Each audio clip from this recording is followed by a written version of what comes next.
Muy bien, me informan que al parecer podemos dar inicio a esta presentación. Muy buenos días para todos, mi nombre es Mauricio Barrera. Am, Permítame un minuto.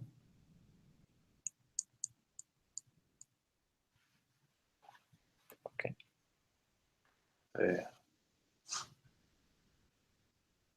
ok. Soy profesor asociado de la Universidad de Antioquia y actualmente estoy en calidad de Visiting Scholar aquí en la Universidad Texas Tech University. Gracias a un proyecto que venimos desarrollando desde hace algunos años en relación con el tema de estrés postraumático y los efectos neurocognitivos derivados de él. El año pasado participamos de una convocatoria con Colciencias, la Universidad de Antioquia y la Universidad CES, junto con la Texas Tech University. Y la idea es que durante estos próximos 3 años vamos a estar trabajando el tema de neuroimágenes, en el cual pues la Texas Tech pues, tiene un centro muy importante de neuroimagen funcional aquí en Texas. Y la idea es que vamos a estar trabajando durante estos 3 años. Para mí esta es la segunda ocasión en la que estoy acá, la primera pues en esta presentación de la cátedra Mercedes Rodrigo. La primera vez fue precisamente trabajando el tema de estrés postraumático y así que realmente estoy muy complacido de poder volver a participar de esta cátedra. Quiero agradecer enormemente a la Universidad de Ibagué, a la Universidad Surcolombiana, a Ascofapsi, por supuesto a la Universidad de Antioquia y a la Texas Tech. Me ha permitido hacer uso de sus instalaciones y de sus recursos tecnológicos para poder hacer esta presentación en vivo. Um, Creo que con esto hacemos esta introducción. Lo que vamos a hacer es, básicamente vamos a trabajar en dos momentos distintos, tres momentos realmente. Un primer momento vamos a hacer una presentación de algunos elementos de bioética y de neuroética que pueden ser interesantes. No pretendo hacer aquí una discusión moralista, ni mucho menos. Um, la idea es más poder crear un diálogo en relación con el ejercicio de la neuropsicología y el papel de la psicología a la luz de todos los cambios que hay en neurociencias, cómo se puede beneficiar de esta relación y de, este, de esta avalancha de nuevos conocimientos que todos los días nos llegan. Como lo decía la directora ejecutiva de Ascofapsi, en la ocasión en que inauguró esta sesión de conferencias para este semestre, pues la relación entre psicología y neuropsicología es una relación bien interesante y estaremos abordando algunos elementos que puedan dar luz a cómo puede ser esa relación entre estas dos disciplinas. La segunda parte vamos a trabajar una entrevista con el doctor Michael Oboy, que pienso es muy importante y muy interesante poder dialogar con él. Él es una autoridad internacional en el tema de neuroimagen funcional. Ha trabajado básicamente sobre habilidades excepcionales, habilidades cognitivas excepcionales, y tiene un trabajo bien interesante. Hasta hace poco fue el director del Instituto, del Centro de Neuroimagenología de aquí de la Texas Tech. Actualmente es el decano adjunto de investigación del Colegio de Ciencias Humanas. Así que pienso que será una linda oportunidad de poder conversar con él. Lo que hemos pensado es, tenemos una entrevista que va a correr, que va a estar después de que yo termine la presentación, y luego él va a estar aquí con nosotros contestando las preguntas y escuchando los comentarios que ustedes puedan hacer en relación con el tema. La mecánica que hemos definido es, vamos a hacer esta presentación que durará aproximadamente unos 50 minutos, luego haremos este video de entrevista que durará unos 15 minutos aproximadamente. Yo les voy a pedir el favor que durante la presentación del video nos envíen las preguntas dado que pues tengo aquí un par de personas que me están colaborando, pero no hablan español, pues yo estaré haciendo la traducción de esas preguntas, así que les voy a pedir el favor que me las manden mientras está pasando el video, porque una vez termine el video, pues yo voy a hacer la parte de traducción. Les pido también disculpas, no soy un traductor profesional ni mucho menos, pero eso me va a impedir estar mirando las preguntas que ustedes puedan hacer después de que termine el video. Así que esto lo estaremos recordando cuando vayamos a presentar el video, pero esa será como la estrategia con la cual nos vamos a mover. Muy bien, nada, espero que disfruten este espacio y espero que pueda ser muy, muy productivo. Vamos entonces a empezar la presentación.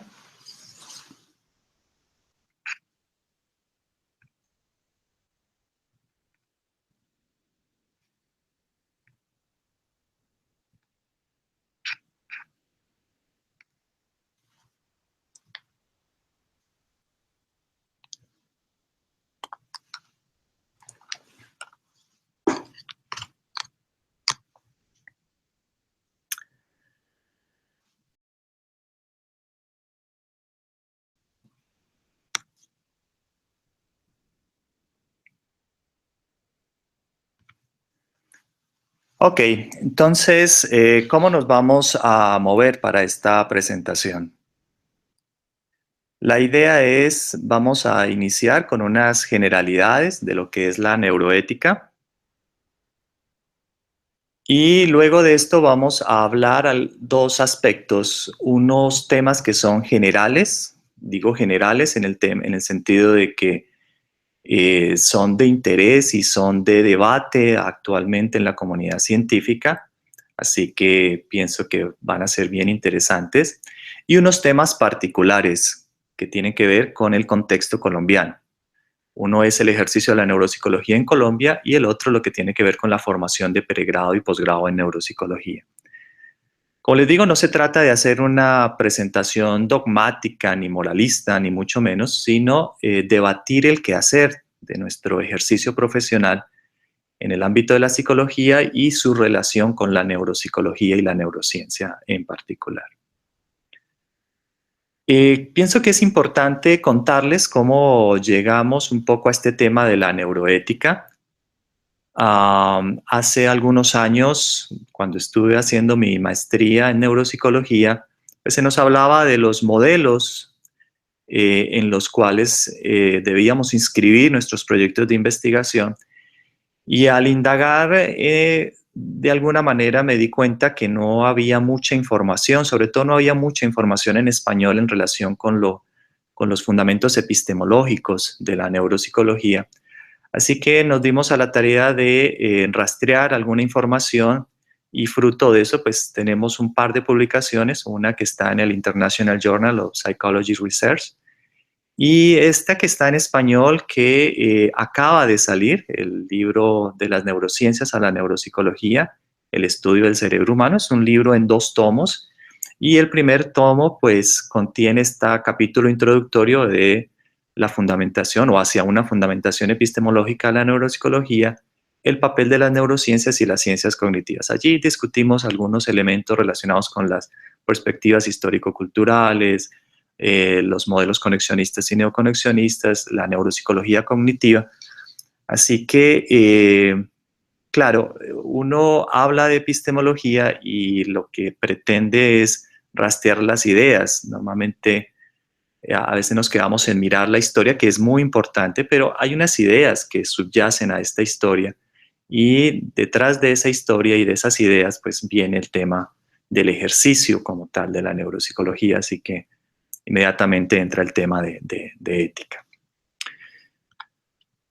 Muy bien, ¿qué podríamos definir por neuroética? Marta Farad, en material que espero les hayan hecho llegar y si no lo puedo volver a enviar, ni más faltaba. En el 2010 escribí un libro de neuroética muy interesante, es un pequeño libro que condensa muchas de las ideas y ella define la neuroética como el conjunto de asuntos relacionados con el impacto de las neurociencias sobre el individuo y sobre la sociedad en su conjunto, incluyendo las implicaciones morales, legales y políticas de tal impacto. La primera pregunta que pienso debemos hacernos es si se justifica una neuroética. Y en parte esto es porque se ha vuelto de uso común colocar el prefijo neuro a todo lo que queremos vender de una manera científica, ¿no? El neuromercadeo, la neuroeconomía, la neuroeducación, etcétera, etcétera. Así que la pregunta tiene cabida porque no se trata de colocar neuro simplemente por un cliché o por una moda, sino intentar identificar si realmente es justificable que hablemos de neuroética. En general, los aspectos éticos, pues hay una ética general que es abordada normalmente por la filosofía, y dado que existían una serie de problemas gracias a los nuevos desarrollos tecnológicos que dieron lugar al desarrollo de la bioética. Habían algunos aspectos particulares, sobre todo en genética, por ejemplo, hay una serie de trabajos muy interesantes en relación sobre qué es lo ético cuando estamos trabajando en genética. Y la pregunta vendría, bueno, ¿por qué los asuntos tal y como los abordamos en bioética no se pueden abordar en neuroética? Porque algunos asuntos tienen cabida, eso es absolutamente claro. Es decir, cuando yo puedo a través de una neuroimagen identificar algunos marcadores que permitan definir si va a haber o no una enfermedad más adelante en el tiempo, pues uno dice, es un excelente avance lo que estamos teniendo allí. Pero también tiene unas implicaciones para las compañías de seguro. El saber que una persona va a desarrollar un Alzheimer más adelante en su vida puede que implique unos cambios en las políticas de compra de estas pólizas médicas o de los seguros de salud. Así que hay una serie de implicaciones, pero la bioética básicamente se encarga de este tipo de cosas. Cuando Farad dice que es el impacto de la neurociencia sobre el individuo y la sociedad en su conjunto, incluyendo implicaciones morales, legales y políticas, pues es bastante claro que estos avances van generando una serie de cambios particulares en el desarrollo de nuestra comprensión de la psicología humana. El punto de unión realmente está dado, está ilustrado de alguna manera en esta gráfica, en esa relación entre lo psicológico y lo neuropsicológico y de alguna manera lo biológico en general. Nosotros pensamos como psicólogos que reconocemos que hay un elemento biológico, pero pensamos que hay algo más, llámese propiedades emergentes o como ustedes quieran llamarlo, y ese es el campo específico en el cual la psicología se mueve, en ese algo más, en esa propiedad emergente o en esa propiedad supramodal que está allí presente. Y de alguna manera tendemos a dejar de lado los aspectos biológicos porque pensamos que nuestro punto de interés es este algo más que está allí presente. Pero las neurociencias, la neuropsicología, han dado una serie de evidencias que sugieren que ese algo más también forma parte del elemento biológico. Y es en ese punto de unión entre lo biológico y lo psicológico que no es nuevo, pero dado los avances y las nuevas comprensiones que estamos teniendo, lo estamos viendo de una manera distinta y desde esa perspectiva pareciera ser especial, pareciera tener unos compromisos especiales. Permítanme darles un ejemplo en relación con esto. Seguramente algunos de ustedes saben, en neuropsicología forense esto se trabaja.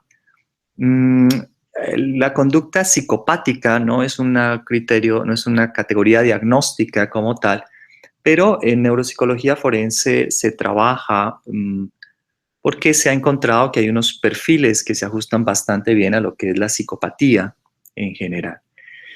Recientemente los estudios de neuroimagen han mostrado con estos pacientes con psicopatía que existen distintos perfiles asociados a estructuras cerebrales.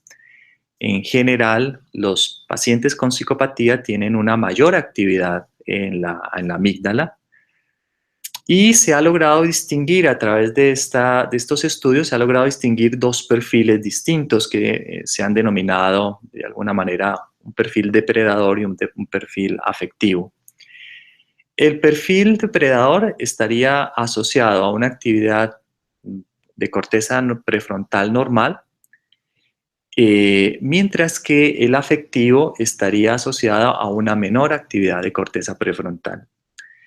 Los análisis posteriores que se han hecho en relación con estos hallazgos sugieren que los pacientes o las personas con conducta psicopática en donde la actividad de corteza prefrontal es normal, a pesar de la mayor actividad de la amígdala, sugieren este tipo de psicópata asociado a la posibilidad de planificar sus acciones en contra de las otras personas. Es decir, es una persona que sabe esperar, que sabe planificar cómo hacer daño a los otros. Mientras que el perfil afectivo es el tipo de persona que no media la razón, sino que está en el momento en que siente la ira o siente estos deseos de ser agresivo con otra persona, pues se expresa sin mediar demasiada regulación. Esto ha sido muy interesante porque permite configurar unas características de los perfiles del psicópata que han sido muy útiles para todo este tema que tiene que ver con los perfiles psicológicos asociados a este tipo de criminales. Lo que resulta interesante es que en el contexto legal, pues el tema de la imputabilidad y el dolo entra en discusión. Porque claro, si yo identifico que el problema no es porque mi cliente, hablo como abogado, no es porque mi cliente quiera hacerle daño a los demás, sino que es que tiene una anormalidad cerebral que hace que le cause daño a los demás, pues entonces entra un tema de, bueno, entonces esa es una persona que no es culpable en el sentido de que no lo hace intencionalmente. ¿Sabes este término a lo que se refiere el dolo? ¿Cuál es la intencionalidad? Mi intención era causarle el daño a las otras personas. Entonces ahí hay un dolo, es como se define técnicamente.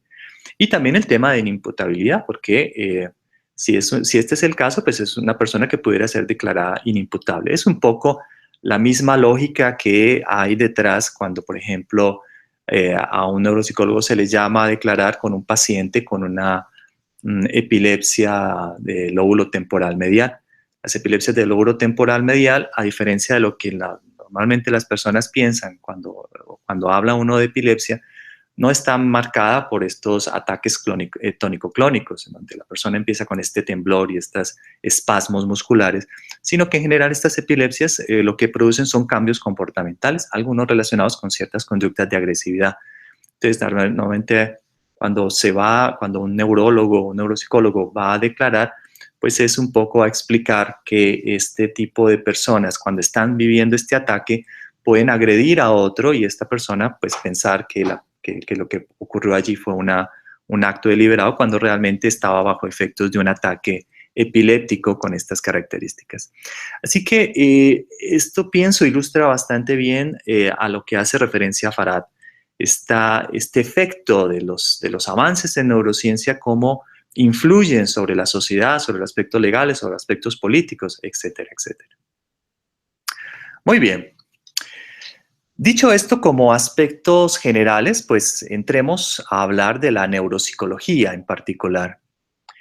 Para efectos de esta conversación o de esta charla, pudiéramos hacer dos distinciones. Una de lo que se podría denominar neuropsicología básica y una neuropsicología clínica. Y hacemos esta distinción porque claro, un asunto es yo trabajar en investigación en neuropsicología, requiere un perfil particular, pero otra muy distinta es cuando voy a trabajar neuropsicología en el ámbito clínico. En general podemos decir que la neuropsicología básica está enmarcada en los propósitos y objetivos de las llamadas neurociencias, las cuales están conformadas por todas aquellas disciplinas que tienen como misión explicar la conducta en relación con las actividades del cerebro. Y también que tienen que ver con las ciencias cognitivas como el conjunto de disciplinas cuyo objetivo central es el estudio de la mente. decir, aquí estamos hablando de un asunto de una neuropsicología más teórica, si se quiere, pero también en donde los elementos que intervienen en la neuropsicología básica son unos elementos que tienen que ver más con la psicología experimental, si se quiere. Es decir, es con la capacidad de diseñar modelos de investigación, modelos de experimentales o modelos de trabajo que me permitan hacer hipótesis, formular hipótesis, establecer relaciones entre variables, etcétera, etcétera. Esa sería como esta neuropsicología básica. Y habría una neuropsicología clínica que estaría orientada a la evaluación, diagnóstico e intervención de los cambios conductuales originados en la disfunción del cerebro. Aquí claramente vemos unas competencias completamente distintas que discutiremos más adelante. Muy bien, con esta idea en mente, podemos pensar que la neuroética tiene un papel muy importante en tres contextos distintos. El primero tiene que ver con el tipo de pacientes que atendemos en neuropsicología. El segundo es con respecto a los procedimientos que se emplean en neuropsicología. Y el tercero con respecto a los efectos. Claramente aquí nos estamos haciendo referencia es más a la neuropsicología clínica, porque la neuropsicología básica, a mi modo de ver, esto lo podríamos discutir, no se requeriría que la persona fuera necesariamente neuropsicólogo como tal. Pero cuando me enfrento a la neuropsicología clínica, claro que sí, necesito ser neuropsicólogo y necesito una serie de condiciones que vamos a discutir un poco más adelante. ¿Por qué es especial los aspectos éticos relacionados con la neuropsicología en relación con el tipo de pacientes? Porque son pacientes que en general pueden no tener la capacidad para discernir acerca de cuáles son las acciones correctas o no en un momento dado. Nosotros normalmente atendemos tres tipos de pacientes. Pacientes neurológicos, es lo que tradicionalmente ha trabajado la neuropsicología, donde está el traumatismo cráneoencefálico, los accidentes cerebrovasculares, las demencias, las epilepsias y un largo etcétera de todas aquellas etiologías que producen alteraciones en el sistema nervioso central.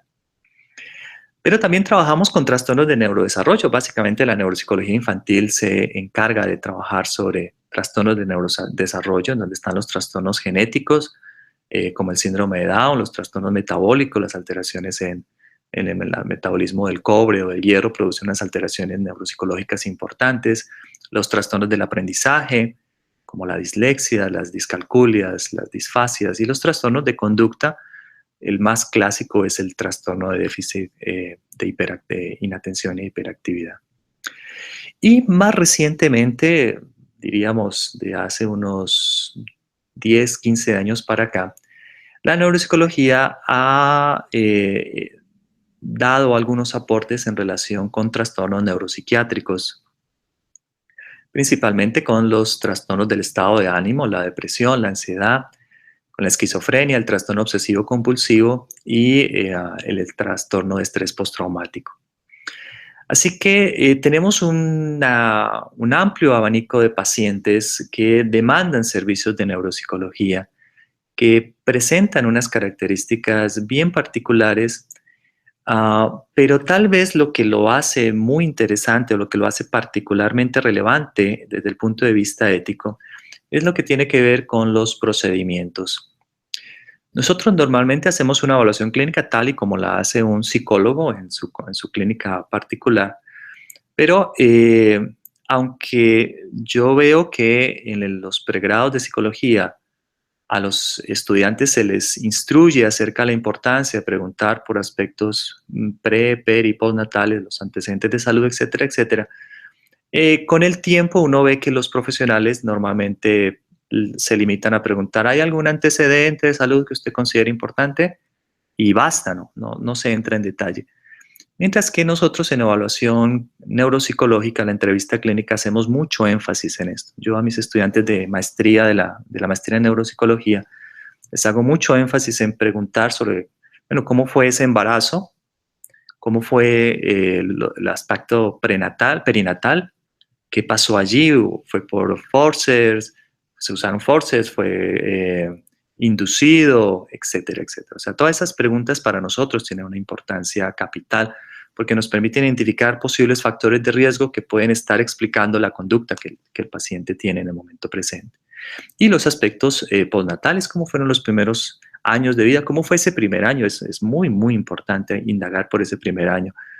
A qué edad sostuvo la cabeza, a qué edad cuántos meses tenía cuando se sentó, cuando empezó a dar sus primeros pasos, las primeras palabras que dio. Para nosotros son muy importantes todos estos elementos porque nos hablan del proceso madurativo del cerebro y eso da muchas pistas de lo que está pasando con este paciente. Así que hacemos mucho énfasis en los antecedentes de salud. Para nosotros son tan importantes los procesos de interacción, cómo fueron la interacción con sus pares, cómo la interacción con las personas mayores, cómo fue el proceso de adaptación a la escuela, pero también es muy importante saber, bueno, este chico tuvo una meningitis, eso es muy importante para nosotros, es súper, súper valioso saber esos antecedentes, estuvo hospitalizado, durante el embarazo la mamá consumió ocasionalmente alcohol. Todos esos elementos nos dan muchas pistas de lo que puede estar pasando con el paciente y en ese sentido la evaluación neuropsicológica tiene ese algo que la hace especial, la hace distinta. Pero además de eso utilizamos test neuropsicológicos que tienen la particularidad de que son hechos no solamente sobre la base de unas propiedades psicométricas en especial, sino que además para nosotros son importantes en la medida en que nos permiten de alguna manera producir síntomas en la consulta. Es decir, para nosotros no es suficiente el dato psicométrico, no es suficiente saber si el paciente está en la media o no está en la media. Nosotros nos interesa mucho saber cómo ejecuta las tareas, porque un paciente puede que finalmente haga bien una figura de rey, pero la forma en que construye la figura de rey nos da muchas pistas acerca de sus habilidades visoespaciales y visoconstructivas. Así que desde esta perspectiva para nosotros es fundamental no solamente tener tests con buenas propiedades psicométricas, con buena validez, buena confiabilidad, sino que además que nos permitan realmente observar en una situación bastante cercana a la realidad cómo el paciente procesa la información. Déjenme dar otro ejemplo. Yo puedo evaluar memoria de dos maneras. Uno en psicología puede utilizar una escala para evaluar memoria y entonces el paciente, uno le pregunta, bueno, dime qué es lo que se te olvida más fácil. ¿Se te olvida más fácil las cosas que ves por la mañana o las cosas que ves por la tarde? ¿Las cosas que olvidaste son las más recientes o son las que están, o las que pasaron hace mucho tiempo? Entonces son preguntas en donde el paciente refiere de una manera subjetiva cuál es su impresión de lo que está pasando. Y eso es muy útil, sin duda es muy útil. Pero adicional a eso, nosotros medimos la memoria. Es decir, nosotros le damos una lista de palabras, le decimos, voy a leerte una lista de palabras, te pido el favor que me las repitas después de que te las lea, se las vuelvo a hacer 2, 3, 4, 5, 10 veces, como la curva de memoria de Ardila, y en ocasiones utilizo otra lista para poder generar un efecto de interferencia. Y entonces no solamente le pregunto cuál es su opinión acerca de su memoria, sino que además yo puedo obtener mucha información acerca de los efectos de primacía, los efectos de recencia, las tareas de interferencia, cómo están influyendo. Todos estos fenómenos relacionados con la memoria me permiten en una situación bastante controlada saber cómo se están produciendo. Y de esa manera me permite acercarme de una mejor forma a un diagnóstico. Adicional a eso, los estudios de neuroimagen, sobre todo en los últimos 5 o 10 años, se han vuelto muy comunes, se ha vuelto muy común que los pacientes lleguen a consulta con un cartapacio grande de neuroimágenes que le han hecho.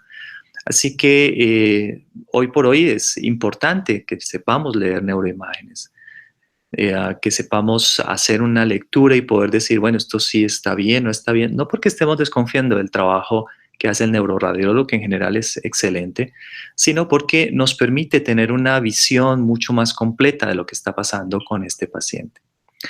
Finalmente, existen toda una serie de técnicas adicionales, como son las técnicas de electrofisiología, los electroencefalogramas, las técnicas de neurofeedback. Recientemente con la Universidad de Antioquia y la Universidad CES validamos un protocolo para trabajar técnicas de neurofeedback con pacientes con TDAH. Así que hay toda una serie de nuevos avances, los programas de estimulación magnética craneal, todas estas técnicas de estimulación magnética craneal que generan también una serie de controversias en relación con si yo puedo realmente cambiar el comportamiento, si puedo cambiar los juicios, las ideas que tienen las personas, qué tan ético es que yo haga eso y bajo qué condiciones tendría que poder hacer este tipo de cosas. Así que tenemos toda una serie de procedimientos que marcan una diferencia y sobre los cuales la parte ética se ve comprometida constantemente. Es decir, si yo no hago una buena entrevista clínica, si yo no sé usar bien las pruebas neuropsicológicas o me limito simplemente a sacar las propiedades psicométricas de la prueba, pero no tengo las habilidades clínicas para poder observar y decir, bueno, ¿qué es lo que está pasando con este paciente? Mi profesor de neuropsicología clínica, cuando estaba haciendo el doctorado, nos decía, el doctor Ricardo Allegri, nos decía, mi secretaria sabe que que el paciente tiene demencia. Ella lo sabe. La gente sabe que tiene demencia. La gracia es saber qué tipo de demencia es. Estamos hablando de una demencia cortical, subcortical, estamos hablando de una demencia con una alteración emocional importante, estamos hablando de más un proceso de evocación. El problema es de evocación, es un problema de almacenamiento de la información. Todo eso es lo que me permite saber cuál es el tipo de demencia que tiene este paciente.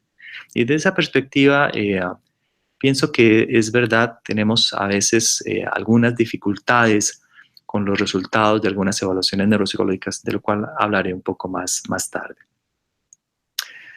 Muy bien. Finalmente están los efectos.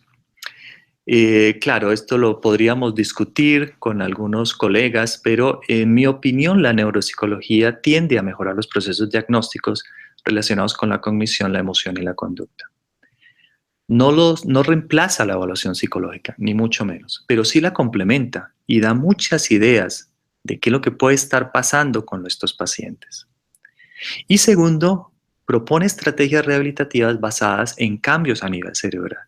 Como les mencioné hace un momento, nosotros desarrollamos un protocolo de intervención con neurofeedback y lo proponemos porque podemos documentar que realmente se producen unos cambios en los patrones de onda cerebral de estos pacientes y vemos que esos cambios en los patrones de onda cerebral se correlacionan bastante bien con mejoras en el comportamiento del paciente. Así que los efectos, la relación con las estrategias rehabilitativas, pues son bien interesantes porque no es que propongamos un programa porque creamos que pueda estar bien o porque conductualmente creemos que está bien, sino que además de eso buscamos evidencia que nos sugiera si efectivamente ese programa está funcionando o no. Entiendo que estuvieron en una charla con el doctor Juan Carlos Carvajal y él explicaba un poco el tema de plasticidad. Si no existiera la plasticidad, no tendría sentido proponer absolutamente nada. Y también compromete de alguna manera mi juicio el saber qué puedo esperar de un paciente cuando propongo una actividad rehabilitativa. Es decir, si yo estoy trabajando con un niño y propongo una actividad rehabilitativa, pues las posibilidades de éxito son mucho mayores que si estoy trabajando con un paciente que ya sé que tiene demencia. Yo tengo que ser claro con la familia y decir, estas actividades que yo propongo no lo van a mejorar. Lo más que podemos hacer es que retrasemos un poco el proceso de deterioro, pero el paciente finalmente va a terminar completamente alterado en su esfera cognitiva.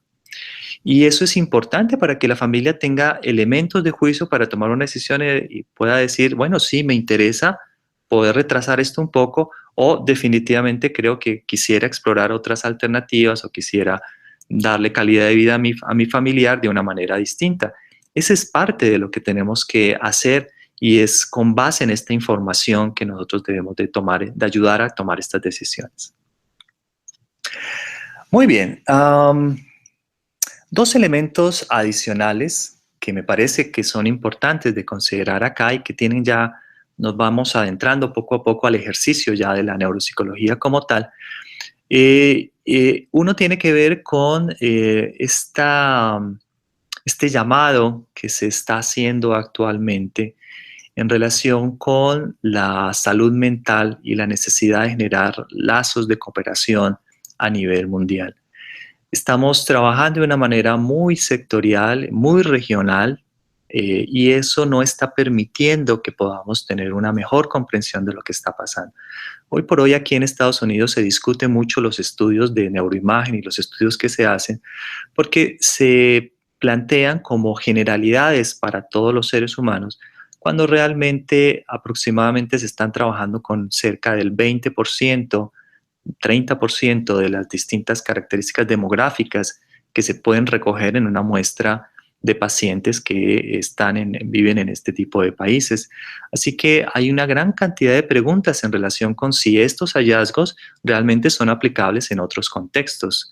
Así que este llamado me parece bien, bien interesante. Y el segundo es en relación con la forma en la cual la psicología se puede beneficiar de los estudios de neurociencia.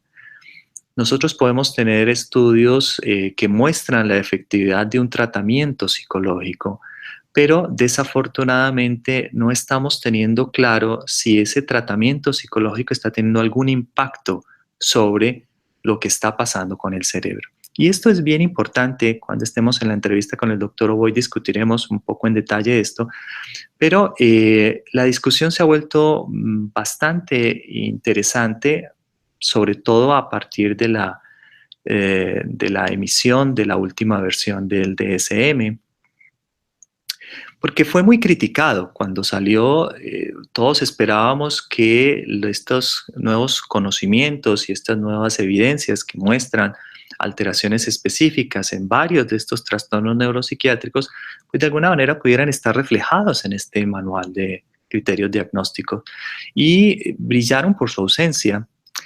Eh, Al respecto, Cuffer en el 2013, en una entrevista que le hicieron, él hizo este comentario.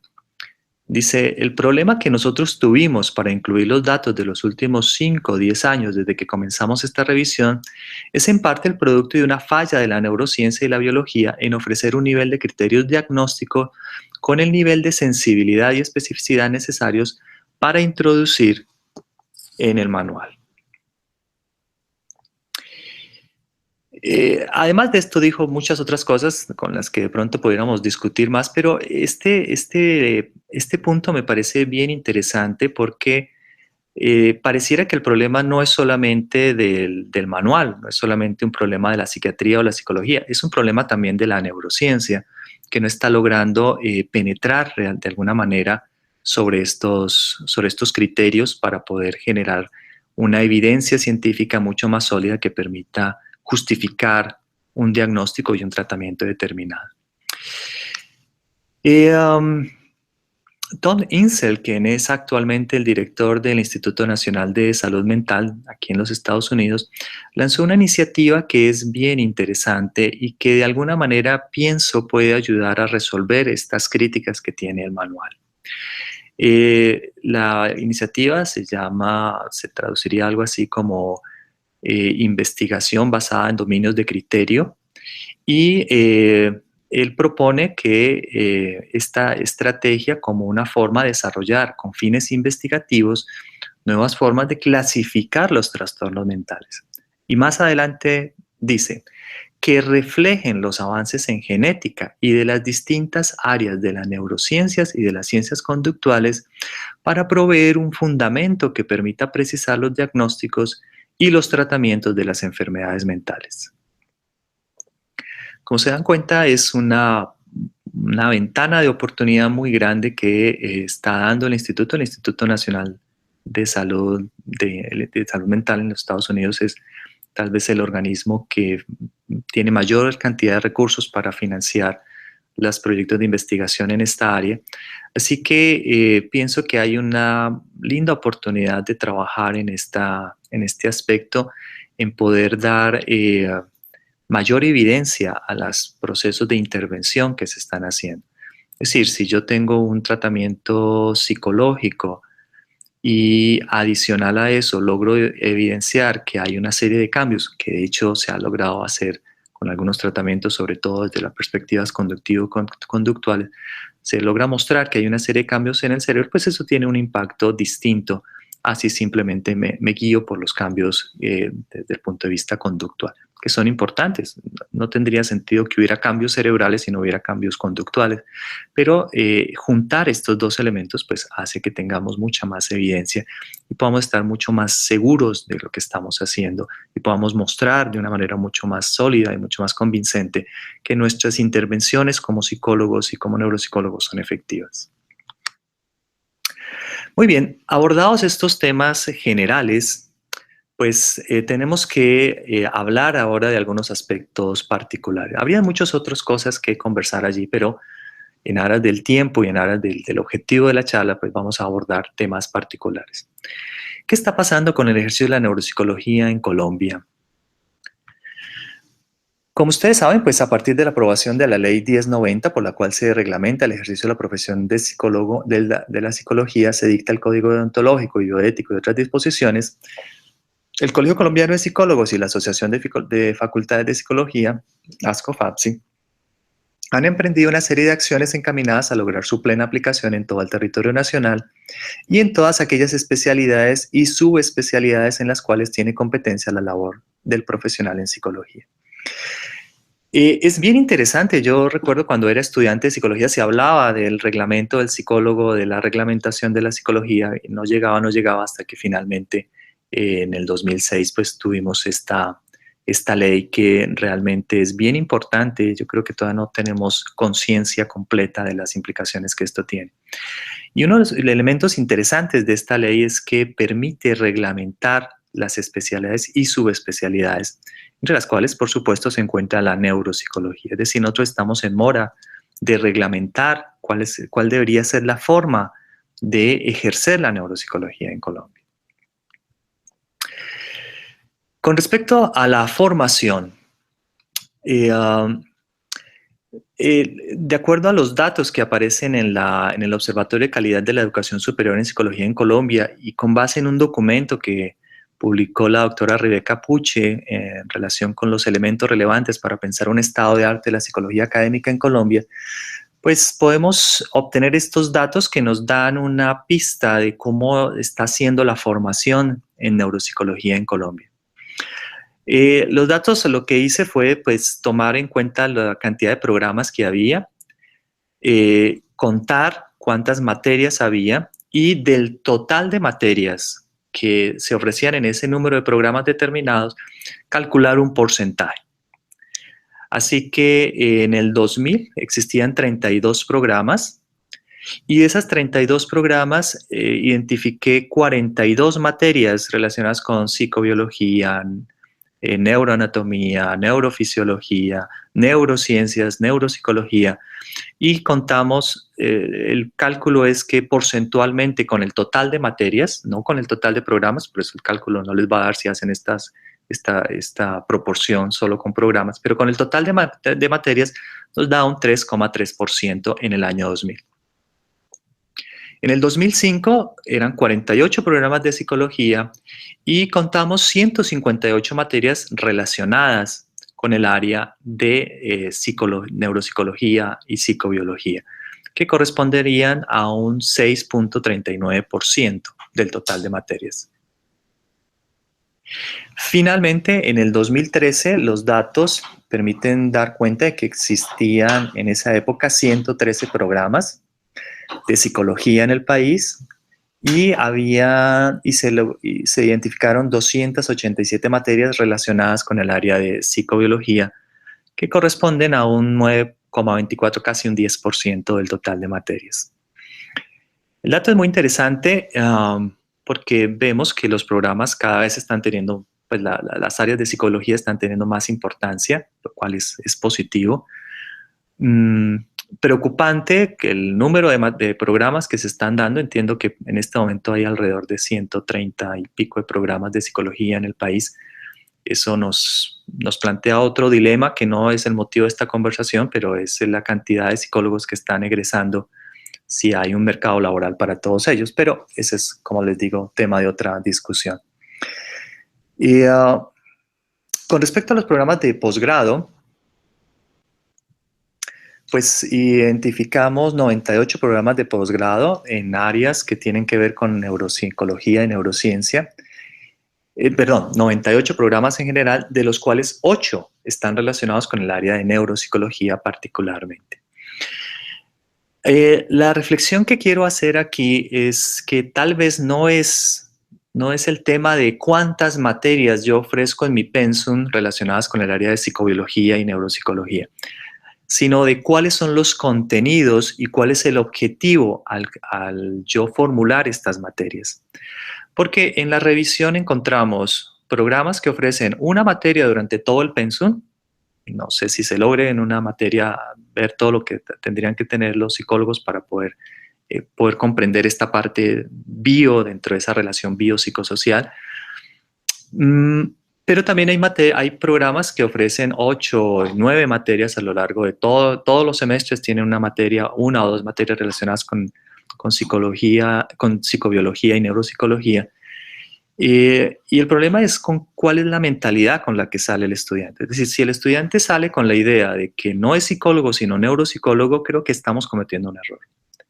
Porque realmente lo que debemos de pretender y lo que debemos de buscar con estos programas de formación, con estas materias relacionadas con el área de psicobiología, es que los estudiantes tengan una muy buena comprensión de ese sustrato biológico que sustenta cualquier conducta, cualquier comportamiento, cualquier emoción, cualquier pensamiento. Está necesariamente sustentado en el elemento biológico. Y eso es lo que tenemos que propender aquí. Intentar que los chicos tengan esta buena comprensión, porque de esa manera van a ser mejores psicólogos. Y finalmente lo que debemos de propender es por tener una muy buena formación en psicología que incluya todos estos elementos biológicos. No que el muchacho salga con la idea de que, ok, como vi tanta neuropsicología, yo puedo ser neuropsicólogo. Yo creo que eso es un error que ahorita lo vamos a discutir más adelante. En relación con los programas de posgrado, hay 8 programas de neuropsicología a nivel sobre todo de especialización. Hay muchos, hay algunas maestrías. No hay un programa de doctorado en este momento. Y tal vez las condiciones pudieran estar dadas para que pensáramos en un programa de doctorado en neuropsicología. Ahora bien, en relación con el ejercicio de la neuropsicología en Colombia, quiero simplemente señalar 2 elementos. Uno fue publicado en el 2014 en la revista Psicología, Avances de la Disciplina, que plantea la necesidad de incluir la neuropsicología como servicio especializado de salud en Colombia. Actualmente eso no está dado. Es decir, el plan obligatorio de salud no contempla la neuropsicología y eso ha generado una serie de problemas porque anteriormente, por ejemplo, el Instituto Neurológico en Medellín se estaban haciendo evaluaciones neuropsicológicas y se hacían pues como estos cargos al Sistema General de Salud, y en ese momento pues hubo un problema. No sé si en este momento, en el momento presente, se ha resuelto de alguna manera, pero eso señala la dificultad que tenemos al no estar incluidos dentro del plan obligatorio de salud. Es decir, si no hay parece que el problema es un asunto de mostrar evidencia suficiente que justifique la subespecialidad de la neuropsicología para poder ser incluida allí. Este es un asunto sobre el cual hay que trabajar y yo creo que tenemos que desarrollar acciones que nos permitan resolver esto en el menor tiempo posible, porque es un asunto político, pero que nos está afectando necesariamente en el ejercicio clínico del área. El segundo es cuáles son los aspectos éticos que se están presentando en relación con el ejercicio de la neuropsicología. Y en este sentido, Este artículo publicado en Archivos de Neuropsicología Clínica, pues es bien interesante porque nos muestra algunas situaciones que están ocurriendo en el ámbito latinoamericano. Este estudio incluyó muestra colombiana, así que los datos también son bien importantes para nosotros. Y quiero señalar, dentro de las muchas conclusiones muy importantes que tiene el estudio, una que me parece particularmente relevante. Lo que aparece mayormente reportado como una falla, una falta a la ética o un error de conducta está relacionado con el dominio de la experticia y el entrenamiento profesional. Y a mi modo de ver y en lo que hemos conversado con algunos colegas, realmente este es el problema más grande que en este momento estamos teniendo. Porque realmente esto está comprometiendo la ética del psicólogo. ¿En qué sentido? Normalmente lo que estamos viendo es que los psicólogos están graduándose y a diferencia de lo que ocurre en otros países, ya ahorita discutiremos eso, normalmente si yo no consigo trabajo fácil, pues la idea que me viene en mente es montar consultorio. Entonces yo empiezo a atender psicología en un consultorio, lo cual pues la ley lo permite en este momento. El asunto es que eventualmente me puedo dar cuenta que si yo ofrezco servicios de neuropsicología, puedo cobrar mejor o tener una oportunidad de conseguir más pacientes. Entonces empiezo a ofrecer servicios de neuropsicología en el consultorio. Vuelve y juega. Como vi estos semestres y vi estas materias de neuropsicología y eventualmente algunas universidades ofrecen prácticas en neuropsicología, entonces pues yo me siento capacitado para ofrecer servicios de neuropsicología en mi consultorio. El problema es que esto está generando muchas dificultades que tienen que ver con problemas en el diagnóstico principalmente.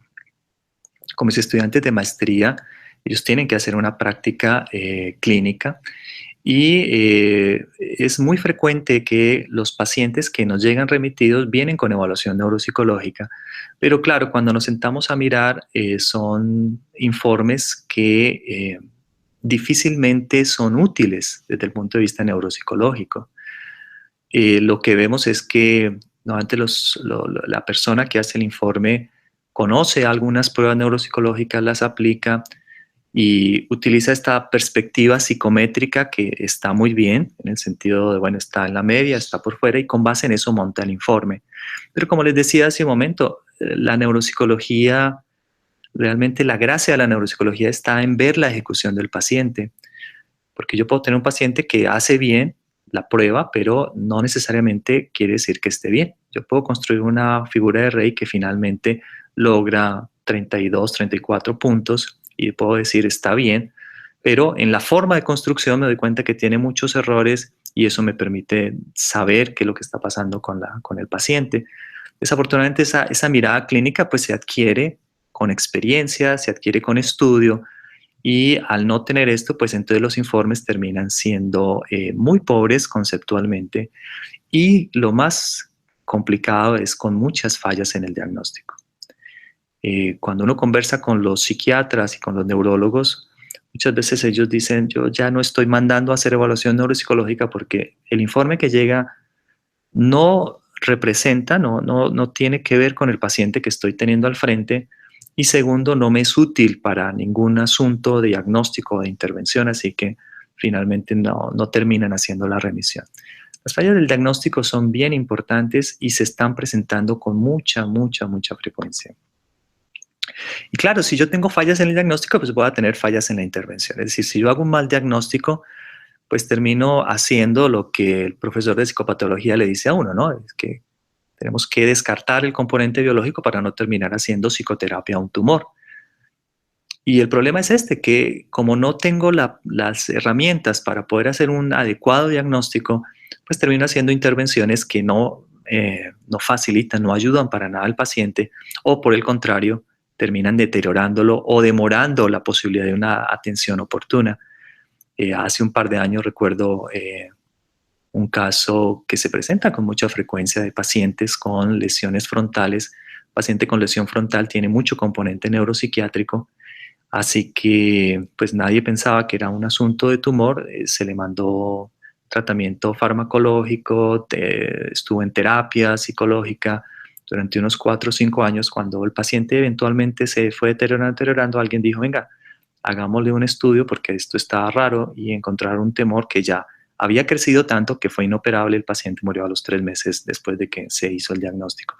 Así que realmente aquí tenemos un serio problema que está comprometiendo incluso al mismo paciente.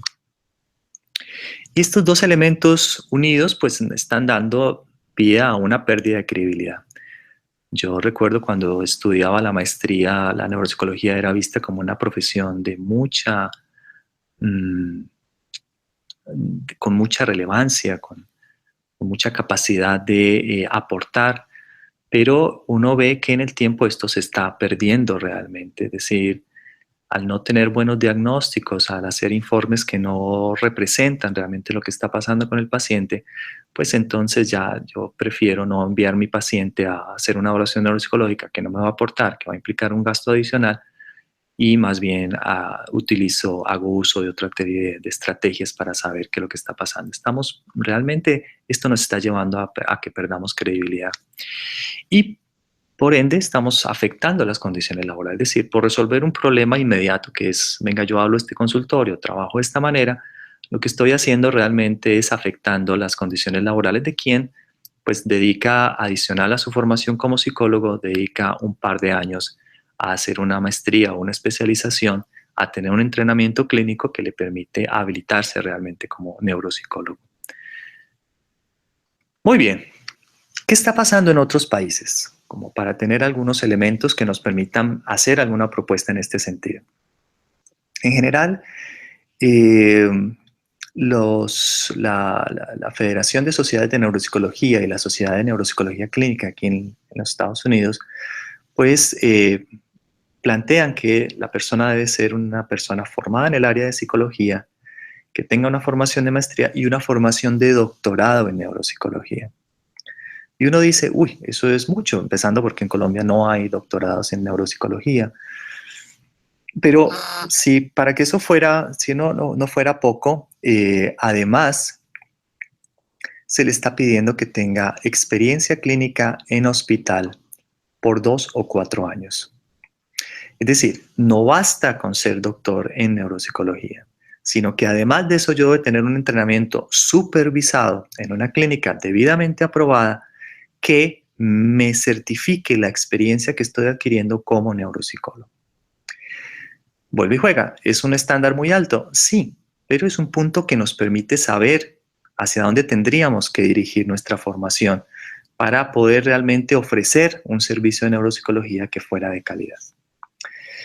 La propuesta que, bueno, adicional a eso, esto hay que decirlo, esto no garantiza que entonces ya porque yo tengo esta formación de doctorado y tengo esta experiencia voy a ser un clínico con toda la ética del caso. No, no necesariamente, eso no necesariamente una cosa va unida de la otra.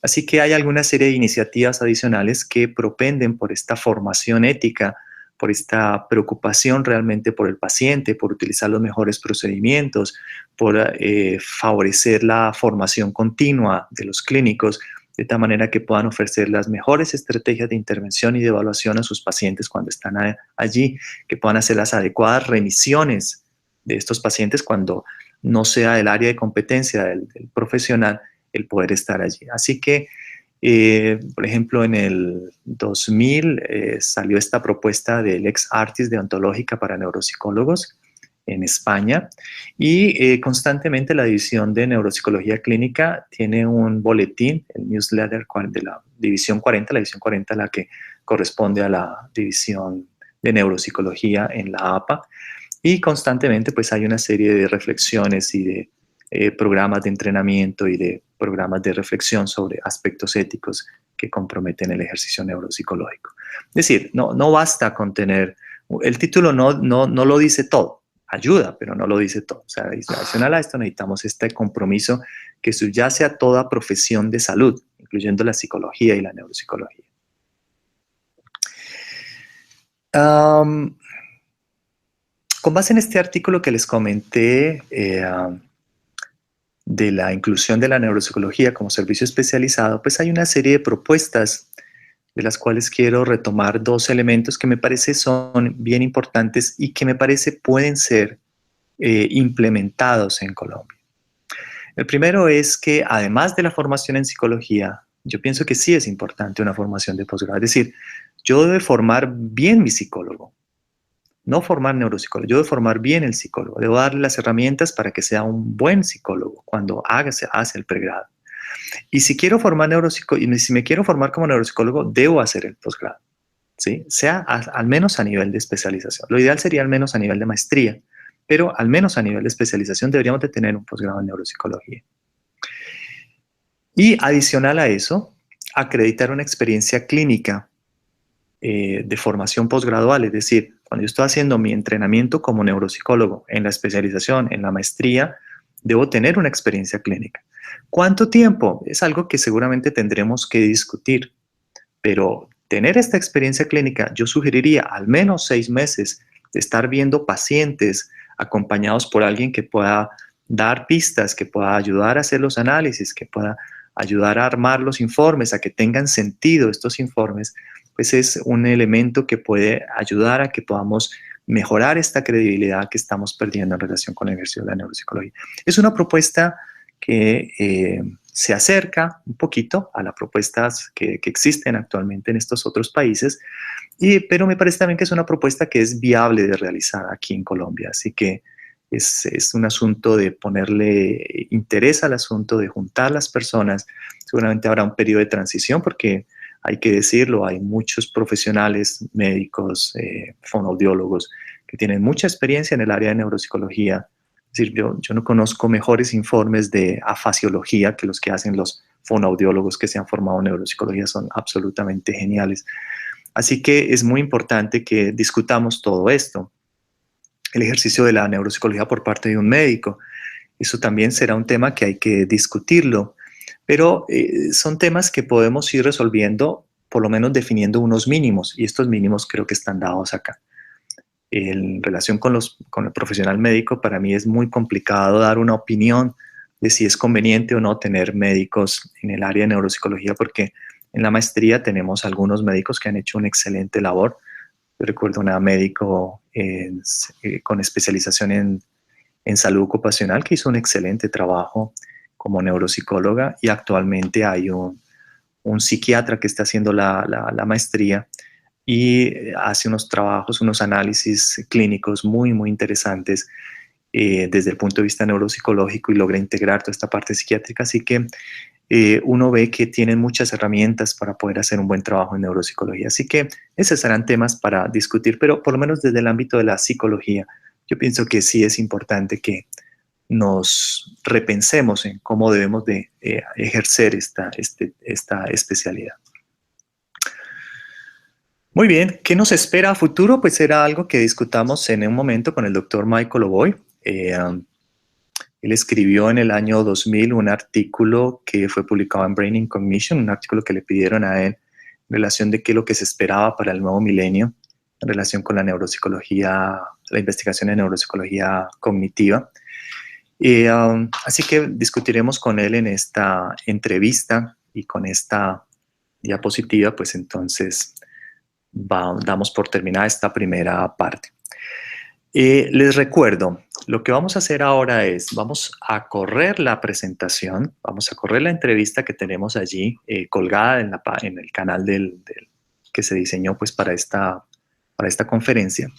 Les voy a pedir el favor que el correo que está allí, mauricio.barrera@ttu, Texas Tech University, .edu, sin más, por favor me manden las preguntas que ustedes tengan en relación con lo que hemos conversado hasta acá y en relación con lo que pueda surgir durante la entrevista. Seguramente ustedes al escuchar la entrevista tendrán algunas preguntas.